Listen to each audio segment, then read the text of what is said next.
Hi guys, welcome to psoriasis treatment India. आज की video में हम बात करेंगे कैसे अपने सोराइसिस को मैनेज करके रखें गर्मियों के मौसम में, ताकि अब जो सर्दियां आने वाली हैं उसमें हमारी बीमारी इस बार पलटी ना मारे। बहुत सारे पेशेंट्स हमारे पास आते हैं, जब वो हमसे मिलते हैं, टीम से बात करते हैं, उनकी सिर्फ एक ही कंप्लेंट रहती है और वो होती है कि बीमारी ठीक तो हो जाती है लेकिन ठीक होने के बाद वापस आ जाती है। ऐसा क्या करें जिससे कि बीमारी वापस ना आए? उनका सबसे पहला क्वेश्चन किसी भी सोराइसिस पेशेंट का यही होता है कि ठीक होने के बाद बीमारी वापस तो नहीं आएगी। गारंटी मांगते हैं सब लोग। तो आज मैं इस वीडियो में बात करूंगा। मेरा नाम है डॉक्टर सम्यक दवन और मैं हूं कंसल्टेंट काया क्लब ग्लोबल क्लिनिक पे, जहां पे psoriasis treatment India YouTube channel पे हम बातें करते हैं सोराइसिस के बारे में, हम बातें करते हैं पेशेंट टेस्टिमोनियल्स के बारे में, डाइट से related, home remedy, treatment testimonials, ये सारी वीडियोज़ हम इस चैनल पर कवर करते हैं। अगर आपने अब तक इस चैनल को सब्सक्राइब नहीं किया है तो मेरी आपसे हम्बल रिक्वेस्ट है, प्लीज़ आप सब्सक्राइब कर लीजिए ताकि आने वाली ऐसी और इन्फॉर्मेटिव वीडियोस की आपको डायरेक्टली नोटिफिकेशन जाती रहे अगर आपने बेल आइकन प्रेस कर लिया है तो।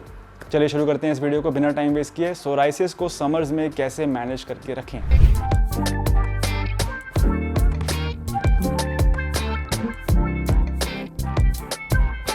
सबसे पहली टिप आपके लिए है कि आपको समझना होगा कि आपके केस में आखिर सोराइसिस शुरू क्यों हो रहा है। बहुत सारे लोग जो आते हैं उनको पता ही नहीं है कि आखिर उनके केस में सोराइसिस का कॉज क्या है। जब आप काया क्लब ग्लोबल से संपर्क करते हैं तो सबसे पहले आपसे कुछ टिपिकल मेडिकली रिलेटेड क्वेश्चंस पूछे जाते हैं, जिससे हम इस कंक्लूजन पे पहुंचते हैं कि आखिर आपके केस में सोराइसिस हो क्यों रहा है। क्या वो स्ट्रेस की वजह से हो रहा है? क्या आपके इरेगुलर लाइफस्टाइल की वजह से हो रहा है? क्या आपकी डाइटरी लाइफस्टाइल की वजह से हो रहा है? आप ऐसा क्या खा रहे हैं? आपका पेट साफ हो रहा है कि नहीं? कॉन्स्टिपेशन तो नहीं रहती है? बहुत सारे ऐसे फैक्टर्स होते हैं जिनको समझने के बाद पता चलता है कि आखिर एक इंडिविजुअल में सोराइसिस हो क्यों रहा है। जब हमें ये पता चल गया कि रूट कॉज क्या है सोराइसिस का, तो ऑब्वियसली उसके फ्लेयरअप्स को मैनेज करना, डिजीज़ की ट्रीटमेंट को मैनेज करना उतना ही ईजी हो जाता है। तो यदि आपके केस में स्ट्रेस की वजह से सोराइसिस बढ़ता है, आपके केस में बीपी, शुगर, थायराइड की समस्या भी है, घर परिवार में दूर में किसी को सोराइसिस की प्रॉब्लम है, आप स्मोक करते हैं, अल्कोहल कंज्यूम करते हैं, यदि हम इन सारे ट्रिगरिंग इवेंट्स को कंट्रोल कर लेंगे तो ऑब्वियस सी बात है कि जब सर्दियां आएंगी, सर्दियां एक ऑटोमेटिकली एक एनवायरमेंटली स्ट्रेसफुल एनवायरनमेंट है हमारी बॉडी के लिए, क्योंकि सर्दियों में एक तो सनलाइट कम मिलता है। सनलाइट हमको पता है कि जब धूप पड़ती है स्किन पे तो विटामिन डी का सिंथेसिस होता है हमारी स्किन में, और विटामिन डी बहुत इंपॉर्टेंट है स्किन सेल्स की स्पीड को, की मल्टीप्लिकेशन को रेगुलेट करने में। और सोराइसिस में क्या हो रहा है, हमारी स्किन ज़्यादा बन रही है जिसकी वजह से पपड़ी बन रही है। तो अगर हम अपने स्किन सेल्स की स्पीड को मैनेज कर लेंगे, पपड़ी नहीं बनेगी। तो इसलिए विटामिन डी चाहिए। विटामिन डी मिल रहा है हमको धूप से, तो सर्दियों में हमारे पास धूप भी नहीं है और सर्दियों में जो है मॉइस्चर कंटेंट भी कम होता है, ह्यूमिडिटी कम होती है, ड्राइनेस रहती है।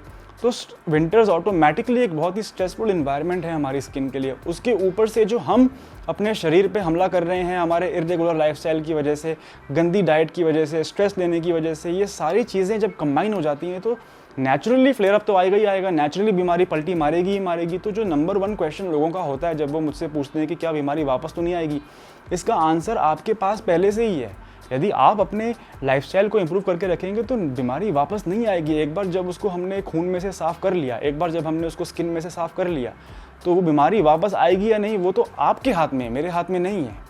मैंने आपको एक टिप दिया, वो है लाइफस्टाइल मॉडिफिकेशन। स्ट्रेस को दूर करने के लिए हम यूज़ कर सकते हैं 20 से 15 मिनट हम योगा कर सकते हैं, हम प्राणायाम कर सकते हैं, हम कोई भी ऐसी फिजिकल एक्टिविटी जो हमारे माइंड को डाइवर्ट करती है। इनफैक्ट कुछ ऐसी हर्ब्स भी हैं, ब्रह्मी है, शंखपुष्पी है, जटामानसी है, जिनको हमने एक्सट्रैक्ट फॉर्म में अपनी मेडिसिन में डाला हुआ है, सौरकाया, सौरकाम, इम्यूनोकाया में, जिससे कि जो लोग इन हर्ब्स को अपने डाइट से कंज्यूम नहीं कर पाते हैं वो डायरेक्टली कैप्सूल खा के भी एक सप्लीमेंट के फॉर्म में भी अपने न्यूट्रिशनल डेफिशिएंसीज को पूरा कर सकते हैं। ब्रह्मी में हमको पता है कि एंग्जियोलाइटिक इफेक्ट्स होते हैं। एंग्जियोलाइटिक का मतलब है कि एंग्जाइटी को लाइसिस करना, शांत करती है, हमारे मन को स्ट्रेस कम करती है। ये सारी चीज़ें अब हमें एक्सट्रैक्टेड फॉर्म में, प्योर हर्ब्स के फॉर्म में ईजिली मिल सकती हैं।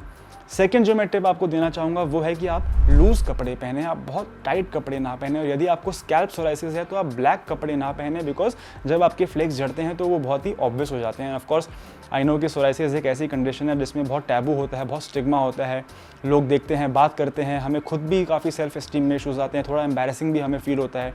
तो हमें हम ट्राई करेंगे, हम लूज़ कपड़े पहनेंगे, हम ब्रीदेबल कपड़े पहनेंगे, हम एयरी वाले कपड़े पहनेंगे जहाँ से हवा आराम से हमें मिले। हम ब्लैक कपड़े नहीं पहनेंगे, हम लाइट कलर के कपड़े पहनेंगे जो सनलाइट को, धूप को रिफ्लेक्ट करें, अब्जॉर्ब ना करें, राइट। थर्ड होगा कि हमें अपनी स्किन को मॉइस्चराइज करके रखना है। वैसे ही इतनी गर्मी है, 40-45 डिग्री टेम्परेचर जा रहा है। सोराइसिस का नंबर 1 प्रॉब्लम ही है खुजली कंट्रोल करने के लिए हमें अपने स्किन को मॉइस्चराइज करके रखना है।